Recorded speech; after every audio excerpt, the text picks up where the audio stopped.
vamos aqui pro nosso próximo react já de uma vez, que veio aqui do nosso querido Joe Beats, que mandou o vídeo do Cross comentando sobre o Claro Obscuro, que o Cross tá se aventurando agora mais no mundo dos RPGs, já tá jogando ali Final Fantasy, se fala que tá jogando Kingdom Hearts também.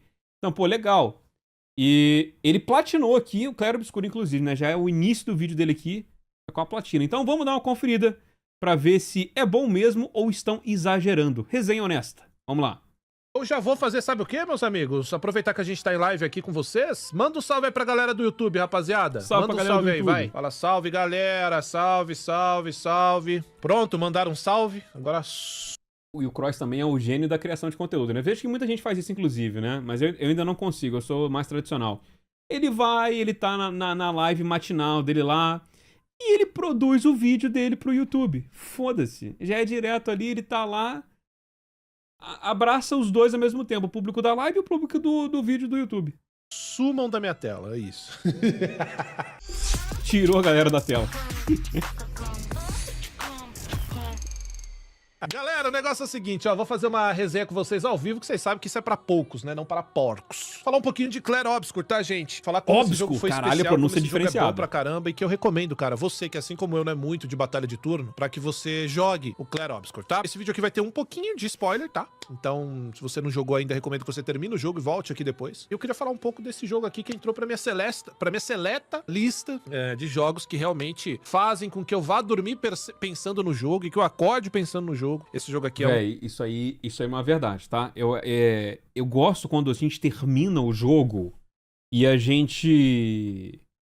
Que tem muito jogo que eu termino e eu falo assim, beleza, terminei. Qual que é o outro que tá na minha backlog aqui pra poder jogar? Agora o Claro Obscur, se termina, tu não quer jogar um outro jogo logo de cara. Tu termina e você fica assim... Caralho, legal, né? Aí você fica pensando, o que eles vão fazer depois? O que eles vão desenvolver aqui na próxima história? Como é que os personagens vão ficar depois desse final? Tu fica refletindo muito, né? E eu acho que quando o jogo ele passa isso é muito legal. um deles, com certeza, tá, gente? O Claro é um jogo feito aí por 30 pessoas, 33 pessoas, pra ficar mais bonitinho, e de gente que saiu da Ubisoft, né? Então, sim, pra vocês verem, né, que eu já fiz essa analogia 30 vezes, volto a 33 repetir. vezes? É tipo aquele atleta de futebol que não tá rendendo no teu time, ele vai pra outro e começa a cacetar de gols. É o que os funcionários da Ubisoft passam, né? Então, a Ubisoft tentou por anos tentar acertar uma pedrada dessa e não conseguiu. Os caras saem de lá e fazem uma pedrada dessa. Não é pra ficar puto. Inclusive, eu não vejo a Ubisoft. Fico imaginando, pô, será que o diretor apresentasse a ideia pro jogo dele pros executivos da Ubisoft, passaria? Eu não vejo em nenhum momento a Ubisoft aprovando um jogo como Claro Obscuro. Puta, galera da Ubisoft. Agora, isso também quer dizer muita coisa em relação à gestão da Ubisoft, né? O que tá acontecendo ali? O porquê que esses caras não fizeram esse jogo, esse exato jogo fantástico dentro da Ubisoft? Fica o questionamento aí. Esse aqui é um jogo por turno, tá? Então você que tem certo preconceito, meu não é preconceito, eu já joguei alguns jogos de turno, mas eu não gostava tanto, achava chato. Esse jogo aqui é o jogo pra você que não gosta de batalha de turno e quer tentar entrar, porque ele não é só um jogo. Eu vejo muita gente que não gosta de RPG de turno, dando uma chance ali pro Claro Obscuro, e o sistema de parry, de dodge dele, até o esquema dentro da mecânica de turno dele, que não é simplesmente tipo um menu de coisa, e você vai atacar, você tem que manejar os seus pontos ali de PA, tem trazido uma galera mais abrangente aqui pro nicho. Jogo por batalha de turno, ele traz vários elementos, cara, que vai fazer com que, com certeza, vai fazer você que gosta de Souls-like, de hack and slash, de jogos no geral, desse estilo, mais solto, você joga esse jogo. Ele traz o sistema de turno com QTE. Esses QTEs não são chatos de ficar repetindo toda hora, na verdade, pelo contrário, é divertido. É tudo muito rápido, as animações, elas definem logo a postura de ataque do personagem muito rápido. Eu vi também algumas pessoas também falando, igual o Cross falou aqui, chamando o sistema aqui de QTE. Aqui não deixa de ser, né, um QTE. Mas eu acho que é simplificar muito chamar uma parada de QTE, né? Porque, tipo, se a gente for parar pra pensar, tirando uma... Vamos dizer que a gente tá jogando um Souls-like, você tá parado, tá? E aí vem um boss na sua cara. E você tem que dar um parry nele. Se não tivesse... Imagina que eu boto uma interface com o tempo certinho que é pra você acertar o teu golpe. Ou o parry não tem um QTE, no caso, né? É no instinto ali mesmo. Mas, assim... É meio que tipo a mesma coisa, só que tem uma coisa visual ali na frente, sabe? e transforma o jogo não só num jogo mais bonito, como também num jogo bem dinâmico, num jogo bem fluido em relação à gameplay. Então aquele negócio de turno não fica chato, repetitivo, porque o tempo inteiro tem um monte de informação na tela que te ajuda, né, a perder um pouco essa sensação de jogo repetitivo. Então essa gameplay é uma gameplay convidativa para aqueles que não gostam muito de jogos de turno. E tá aqui um cara que não gosta muito, eu não sou lá muito fã. Jurava que meu primeiro jogo de turno ia ser o Baldur's Gate, ainda bem que não foi, porque esse jogo é fantástico. Então eu já vou com a mente muito mais aberta em relação... Pô, até hoje o Cross não jogou Baldur's Gate, né, cara? Pô, ele tinha que jogar, mano. Eu acho que ele e o Flow Games também, inclusive, aproveitar que tem um monte de gente lá no Flow Games, eles poderiam fazer uma jogatina com todos eles, fazer uma série. Eu acho que seria bem legal. De pegar 4 pessoas ali e jogar o Flow Games. Inclusive, eu lembro de um meme muito engraçado, que era justamente sobre isso, né? Que eu acho que tava o David Jones, ele falando assim, não, a gente tem que marcar de jogar nós 4 aqui. E eram 5 pessoas, incluindo a Thaís, né? E aí a Thaís olhou pra ele, que 4 pessoas que vocês pensam em jogar? Ué, a gente aqui, mas somos 5. Quem você pensou quando você falou 4 pessoas? E aí, meio que o David Jones ficou dando aquele loading assim na cabeça, por que eu vou responder? E aí o Croix falou assim, não, podem jogar, eu não jogo não. Aí a Thaís, não, quero ver ele falar. Aí o David Jones, não, mas você tem que jogar, Croix. Muito foda, cara. A outros jogos de batalha de turno. Então tem uma gameplay fantástica, todos os personagens têm essa dinâmica dele da Thaís eu acho sim, muito legal. Repetem ali os elementos, mas são habilidades únicas. Os personagens são únicos, né? Então, de fato, tem uma gameplay muito bacana, muito gostosa e evolutiva, né? Você sente o seu personagem ficar mais forte de acordo que você vai evoluindo, progredindo, colocando os atributos e também nas builds que você monta, né? Eu montei uma build quebradaço que nerfaram agora, mas foi uma delícia montar as builds e nerfaram a Maeli, né? Eu vi que nerfou... Cara, mas a Maeli, ela realmente tava literalmente quebrada. No sentido literário da palavra. Não faz sentido o dano que a Maeli dava em referente aos outros golpes. Então eu até entendo ter nerfado. É um dano que não fazia sentido e que inutiliza, por exemplo, o Simon. Que era pra ser um super boss cabuloso e você mata ele até rápido. Com que todos os pictos, né, funcionassem, né, de forma que a build, você sinta cada coisa que tá acontecendo na build, desde você usar o modo trapaça pra jogar mais do que uma, usar um picto que ao cair da vida em 30% você repete o ataque, dar mais dano, receber menos dano e por aí vai. Então, de fato, é um jogo que você sente ali o que você está fazendo com os personagens, né, isso é uma parada muito, muito, muito legal. Então, em relação à gameplay, cara, é uma gameplay fantástica, principalmente quando você entra realmente no que ela quer te apresentar, que é você tem que fuçar, você tem que aprender a mexer com os pictos, com as armas, cada arma vai ter um atributo, cada picto vai te dar um tipo de vantagem, desvantagem, cada habilidade vai te trazer uma forma de combar com o restante diferente. Então, rapaziada, tudo isso vai de acordo com esse jogo e é simplesmente fantástico, tá? É muito gostoso a forma que eles liberam você em sua gameplay pra explorar tanto o mundão aberto, quanto quando você entra nas fases, né? Então, você vai explorando ali e é sempre muito legal. Então, tá de parabéns, em relação de gameplay, eu não tenho do que falar. Muito, muito, muito bom mesmo, tá? Bom demais mesmo. Nunca vi essa habilidade que tava quebrada. Eu fui com a build de Burn, gostei bastante. A build de Burn, ela é legal. Pra mim, eu já falei pra vocês. Mas, mano, quando você fazia um negócio, que é o negócio pra você estourar o dano com ela mesmo, é que você fazia... Quanto mais escudos você tem nela, mais dano ela dá. E aí você fazia uma parada que o personagem ele morria automaticamente. E aí quando o personagem morre, ela ganha escudo. Então você bota um picto lá que ela já vem com 3 de escudos, se não me falha a memória. E a cada morte de personagem dá mais 3 escudos. Então morre 2 personagens ali que são os aliados, ela começa com 9 escudos. Então ela já tá propícia a poder arregaçar. E aí tem uma arma que te deixa com a postura... a postura... A rosinha lá, né, que dá mais dano, que você já começa com ela. Mas se você não tiver, é questão de tu gastar um turno pra voltar. E tu deixa os personagens que eles morreram, né, que eles estão com um picto que ele aparece e ele morre no início, você bota um outro picto que ele ressuscita uma vez. E aí, eles vão ressuscitar e você faz a questão de buffar ela. A Ciel, ela tem um negócio que é o carro, o ataque dela, que ela buffa o próximo dano por 2 vezes. Então você bota isso na Maeli, e aí você bota tudo o picto de Maeli. O primeiro golpe dá mais dano, o primeiro não sei o que lá dá mais dano, uma caralhada de coisa. E você, no final, se ela já não tiver com picto de dar força, essas coisas assim a mais, bota nela. Enfim, tu bufa tudo. Tu chega a estourar mais de 1 bilhão de dano. Acho que eu vi um cara que deu 4 bilhões de dano no New Game Plus. É ridículo. nos últimos, sei lá, 10, 15 anos, trilha sonora pra mim tá top 3, top 2 talvez. É uma trilha sonora simplesmente invejável, pra colocar AAA pra mamar. Essa que é a verdade. O Clair Obscur, ele coloca AAA pra mamar em alguns aspectos, tá? Em roteiro, texto, na escrita dos personagens, os diálogos e, que eu já vou falar, trilha sonora. Com qualquer skill não, é simplesmente fantástica, com skill específico. É uma pedrada atrás da outra. As músicas que tocam na batalha, principalmente na Torre Eterna, é simplesmente fantástica. Você tá ouvindo agora, né, uma música que provavelmente é a que eu mais gosto. Então, velho, a trilha sonora, ela é... Como que é uma boa trilha sonora, né? Quando você sente que o momento que você tá vivendo tá de acordo com a trilha que você tá ouvindo. Isso é muito legal. O jogo acompanha você nesse trajeto, trazendo pra você músicas fantásticas, que muitas vezes você tá, preciso fazer um farm. Pô, a música te ajuda no farm, cara, que você vai ficando animado, vai ficando... É muito legal, né, cara? Então, a trilha sonora desse jogo tá fantástica, o pessoal tá de parabéns. Bom, acho que é Lori. Inclusive, cara, é muito bizarro você ver o background de como que essa equipe foi juntada, né? Se não me falha a memória, o compositor que teve do Clair Obscur, os manos acharam ele no SoundCloud. Imagina, mano, tu tá pelo SoundCloud, postando suas musiquinhas, um ex-diretor da Ubisoft te contata e fala assim, tô criando um estúdio novo, você não quer fazer uma trilha pro meu jogo, não? E aí o cara fala, pô, beleza, vamos lá. E você faz uma das melhores trilhas do ano. Dos últimos anos. Não vou me lembrar o nome exato agora, mas vocês conseguem encontrar aí o vídeo da orquestra, da galera ali, do Expedition, muito fácil, assim, músicas fantásticas, que com certeza ajudam aí na imersão do jogo. Então, trilha sonora pra mim, de longe, uma das melhores dos últimos anos nos videogames, assim, fácil.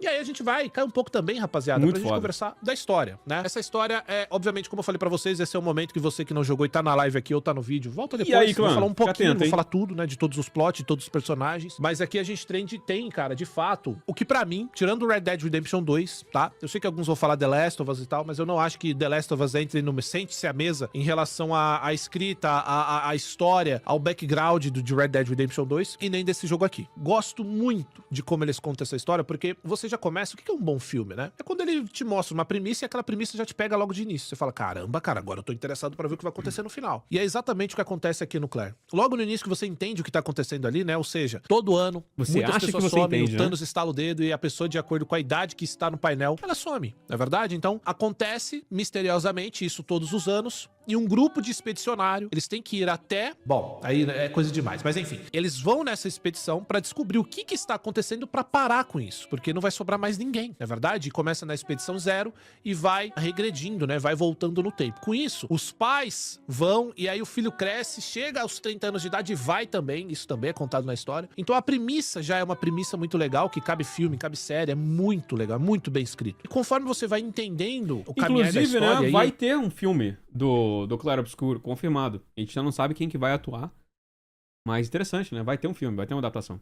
Uma parte de spoiler que eu preciso falar pra vocês é como esse jogo, em relação à história, ele vai te levando pra um lugar e quando você tem um plot, você fala, não acredito. Sabe aquela coisa de caralho, eu só acredito vendo e quando você tá vendo, você... Não acredito.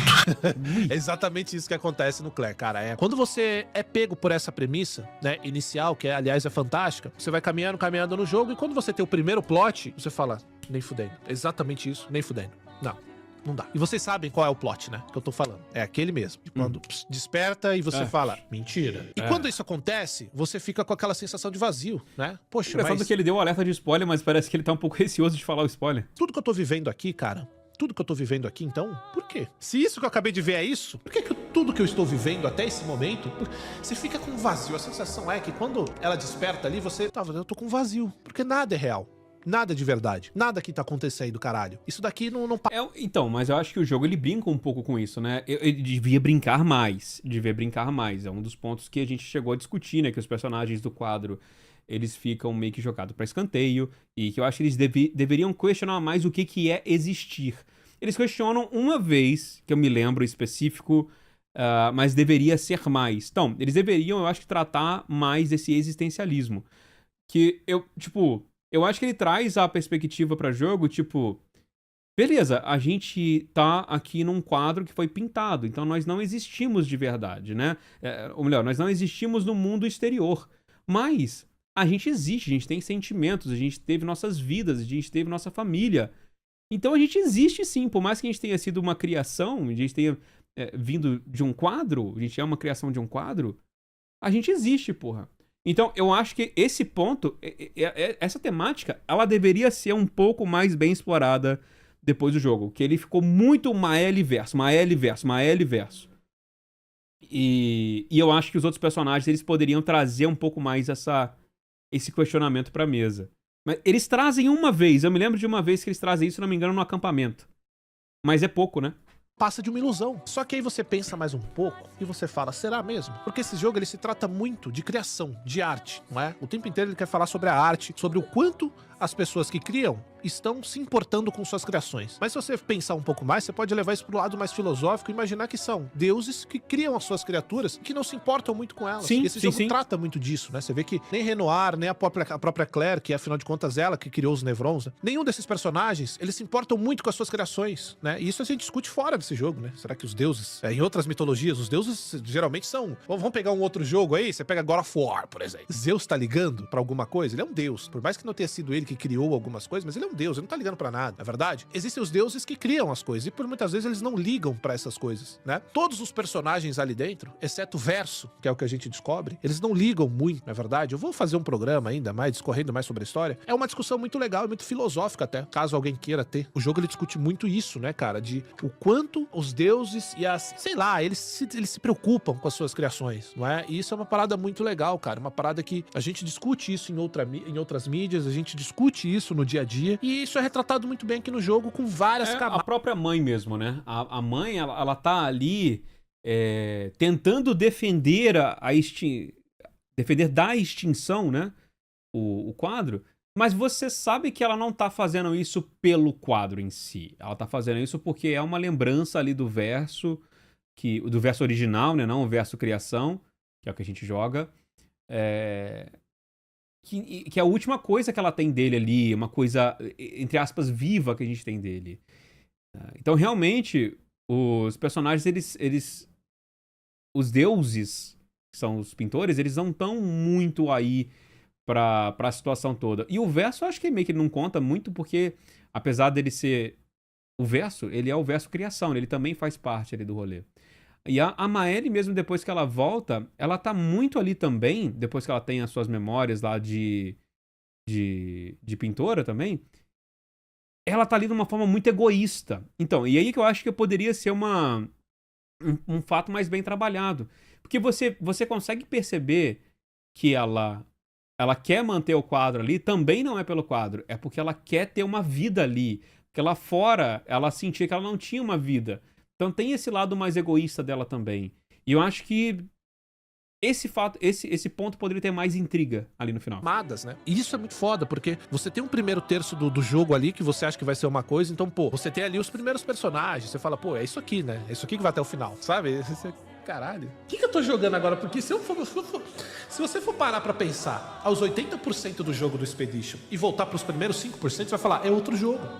Não nada mais aqui. A perspectiva muda muito. Isso é fantástico do jogo. Isso é inovação. Então, por isso que eu tô falando, eu falei em alguns locais, falo pra galera aqui da live, esse jogo, ele tem o poder de trazer pra você imersão, uma boa história, uma das melhores trilhas sonoras dos últimos tempos e inovação dentro do que a gente pede, dentro dessa indústria AAA. Inovação. Os caras pegaram um sistema que não é todo mundo que gosta e conseguiram fazer ficar fantástico. Porque é como eu falei, o sistema de turno não é só o sistema de turno. Não, eles trazem parry, eles trazem a esquiva, eles trazem a forma que você coloca os atributos, a fogueira, tem muitos elementos de Souls-like, se você quiser, não é verdade? Então, tudo isso, essa junção de coisas que tem dentro do jogo, é que faz com que o Clair se torne um jogo diferenciado em vários aspectos. E ó, eu sei que você tá pensando o que eu pensei lá no início. Ah, isso aí é jogo que a mídia tá forçando a barra pra ser bom. Isso aí é jogo de jornalistinha. Deixa eu te falar uma coisa. Mas ao contrário de jogo que esses jornalistinhas gostam, vocês já sabem quais são, esse é bom de verdade. Esse tem algo a mais, ele tem algo diferencial, tá? Ele não é aquele jogo... Mas por que é? Por que você fala que é? Que a galerinha lá, a turminha do Jason Schreier, a turminha do Geoff Keighley. não é esse tipo de jogo que a galera quer dar uma forçada de barra. Esse jogo, ele é diferente. Esse jogo, ele traz coisas diferentes. Tanto em arte, quanto em lore, quanto em inovação. Um dos pontos principais, cara, quando você junta a... Esse JRPG começa enfrentando monstros e acaba enfrentando Deus. É uma das coisas mais diferenciadas que a gente já teve, sem sombra de assim. dúvidas, desde Red Dead Redemption 2. A gente tem uma construção do Arthur Morgan muito foda. E é isso que a gente tanto venera no Red Dead. Porque não é só um jogo de mundo aberto, é um jogo que traz uma história rica. E a gente passa a gostar do Arthur Arthur Morgan, porque de fato é um personagem muito bem construído. Aqui é o coletivo. O coletivo do Expedition é que faz esse jogo ser foda, porque cada personagem tem a sua particularidade, a sua peculiaridade e a sua profundidade. Isso é muito foda. Desde o Gustave até o Verso. Da Maelle, a Lune, a Ciel, o Renoir. Pra mim, talvez seja o melhor personagem, eu Renoir acho. é brabo. Muito foda o Renoir. Aliás, sou fechadão, hein? Fechadão com o Verso e o Renoir. Pra mim, qualquer outra escolha, você é biruta. De qualquer forma, gente, um jogo muito bom. Um jogo que fazia tempo, cara. Acho que o último jogo que eu falei isso pra você. Vocês acompanharam aí, às vezes, não sei, vocês acompanharam qual o final que ele escolheu? Acho que, pelo jeito, ele escolheu do Verso, né? Que, pô, eu lembro quando eu tava fazendo a análise do jogo, eu tava conversando com os amigos meus, e todo mundo que eu tava conversando escolheu a Maelle. Eu falei assim, caralho, só eu que escolhi o Verso? Será que tem alguma coisa errada comigo? Que foi do Elden Ring, que eu ia dormir pensando no game e acordava pensando no game. E Foi o final um do jogo Verso, pelo realmente visto foi diferente, mesmo, é um né? jogo especial. Esse jogo Foi o tem que que ser ele falou. tratado como um jogo especial, porque não é um AAA, mas ele bateu simplesmente em 90% dos últimos AAAs que a gente viu de Sony, de Microsoft, de Nintendo. Esse jogo é diferenciado. Foi diversamente, Por Joe. mim, A Vapor eu até também. agora, é tô o me meu sentindo game do menos ano. mal. Vamos ver o Death Stranding 2, que ainda vai vir, né? Tem muita chance dele ganhar meu coração, porque é Death Stranding, porque é a porra do Kojima. Mas, de qualquer forma, até esse momento, o Claire é, pra mim, a melhor parada mesmo. E eu tô todo dia aqui jogando 10 horas por dia de videogame, tanto um monte de jogo diferente. Eu não joguei no Monster Hunter, né? Agora vai ter o Doom. Vocês que tá falam que eu tenho, né, que eu faço muita coisa. Como que o Cross consegue fazer 15 canais, participar do Flow Games, ainda fazer essas lives aleatórias dele, que ele é tipo uma espécie de live aleatória dele também, né? E fazer gameplay todos os dias. O Cross, ele tem um vira-tempo. Como que ele consegue? pra sair, mas acho difícil que eles ganhem meu coração da forma que esse ganhou. We are Expedition 33. Quebrou pra mim algumas Tendo barreiras. filho. Você já jogou? Vai jogar? Já jogou? O que achou? Comenta aí pra mim. Galera aí do live, começa a dar tchau aí pra vocês aparecerem. Tchau, YouTube! Queria só fazer essa resenha. Platinei o jogo aí por volta de 70 horas. Porque ó, no PlayStation aqui tá mostrando 100 horas, né? Deve ter sido Porra. em jogo umas 70 horas aí pra platinar. É isso aí. Tamo junto, valeu. Caraca, da onde Tchau, que veio as outras tchau. 30 horas? Que loucura, mano. Mas, pô, bom ver que o Cross tá começando a gostar, assim, tá jogando mais jogos, assim, de RPG de turno e tal. Ele gostou do Rebuff. Vocês falaram que tava jogando Kingdom Hearts, que tava gostando também. Pô, legal. Legal. Mais pessoas têm que conhecer esses jogos maneiros, cara. Ele praticamente não tá participando mais do Flow Games. Pô, mas no Flow Games News ele tá sempre lá, não tá não? Ou ele tá parando? 7 clones ou mais todos os dias? É, mano. Dormiu e deixou ligado? Pode ser, né? Esqueceu, né? Ai, ai. Eu escolhi a Maelle, final egoísta preservando. Eu já tinha. Eu e minha party mesmo, e é isso? Cara, então. Eu admito que quando eu escolhi o final do verso, eu não imaginava que fosse acontecer do jeito que aconteceu. Né? Mas eu fiquei assim, beleza, tá, engoli, show de bola. Agora o final da Maelle. Então, o pior é que eu gosto de finais igual o final da Maelle, sabe? Tipo assim, eu ainda escolheria o final do verso, mas eu achei muito foda o final da Maelle. Com o verso meio que indo a contragosto ali no piano, né? Meio que tipo assim, ele chorando ali. Eu falei assim, cara, que final foda. E aparecendo o rosto da Maelle todo bolado lá. Aparecendo o Gustave. Então, tipo assim, eu achei o final legal. Eu achei que esse final, inclusive, dá pra ter uma sequência em cima desse final, sabe? Sendo a Maelle a vilã, eu acho que seria um final bem legal de fazer. Tem quantos finais? Tem 2. E você, é só você escolher, uma escolha no finalzinho lá, você escolhe lá e boa. Então, eu gostei do final, mas eu escolheria o final do verso ainda. O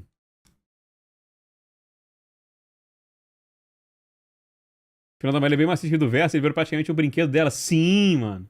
Sim, muito foda, pô. Tem uma teoria doida. A vilã real da coisa é a Clea, que prendeu os ocupados ali. Prendeu ocupados ali a mãe, o pai e a irmã dentro do quadro pra ir atrás dos escritores.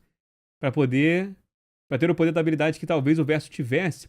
Então, o verso, ele era músico também, né? Inclusive, ele fala que não gostava muito de pintar e de que ele preferia mais a música, né? Porque ele vem de uma família de pintores e tal. Então, é uma coisa assim, será que a música tem poder também? A música é uma forma de arte também. Então é uma coisa que às vezes pode não ser muito bem explorada ainda, a questão da música. Mas a Clea, a primeira vez que ela aparece, eu falei assim, que menina arrombada, que menina filha da puta. Eu também acho que ela não é boazinha, não. Acho que ela tem alguma coisinha a mais aí nesse rolê, sabe? Eu não passo pano pra ela, não. Quero DLC da Expedição 60. Pô, a expedição que foi até lá no final, né? É a Expedição Casca Grossa. Foda. O final da vida me deixou com um gosto ruim, mas não julgo. Se eu tivesse na mesma condição, talvez eu preferia ficar no quadro também. É, então, mas eu acho legal quando o final ele dá isso, sabe? Dá um gosto ruim, ele não te deixa um final. Ah, tudo fechadinho, tudo bonitinho, acabou. Não, o final ele te traz alguma coisa. Essa coisa pode ser ruim, mas isso é bom. Quando te traz uma coisa ruim, isso pode ser bom, sabe?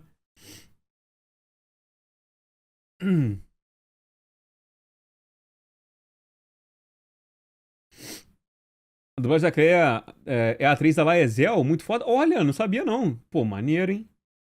Só casca grossa, pô. Final do verso da continuação também, explorando a guerra contra os escritores, uma party com Renoir, Claire e Maelle. Não, com certeza. Isso, e provavelmente acho que vai ser isso, sabe? Então a gente pode fazer o seguinte. Ó, que tal a gente planejar o seguinte pros caras, ó. A gente bota uma DLC do final da Maelle, que é uma DLC não canônica, aonde que vai explorar, entendeu? Alguma coisa que às vezes ela pode até ser canônica, aonde que a gente pode explorar alguma coisa da forma com que acabe resultando no final do verso. Então a gente tá jogando no final da Maelle, mas a gente vai jogando ali, às vezes a gente luta contra a Maelle, uma Maelle mais distorcida, mais vilã, que papapá, papapá. E aí, no final das contas, a gente consegue tirá-la do quadro e dar pro final do verso. E aí a gente tem depois a sequência, que aí vai ser uma coisa muito louca com os escritores, sacou? Pode ser, pô. DLC sem ser da Expedição Zero. Então, eu não consigo ver um propósito para as outras expedições anteriores, sabe? Eu acho que, tipo assim, deve ser legal por questão de gameplay, mas eu não consigo ver um motivo de lore pra isso acontecer, sabe? Eu acho que pra um jogo onde a lore é muito importante, fazer uma DLC de qualquer uma das expedições antigas, eu acho que elas não agregam a história, sabe? Acho que esse é o meu maior problema de ser uma DLC das expedições anteriores.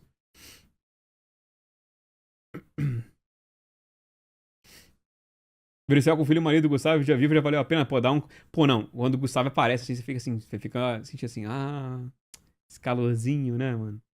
Esse calorzinho. Rapaziada, falando em calorzinho, eu vou pegar um café. Então, já volto.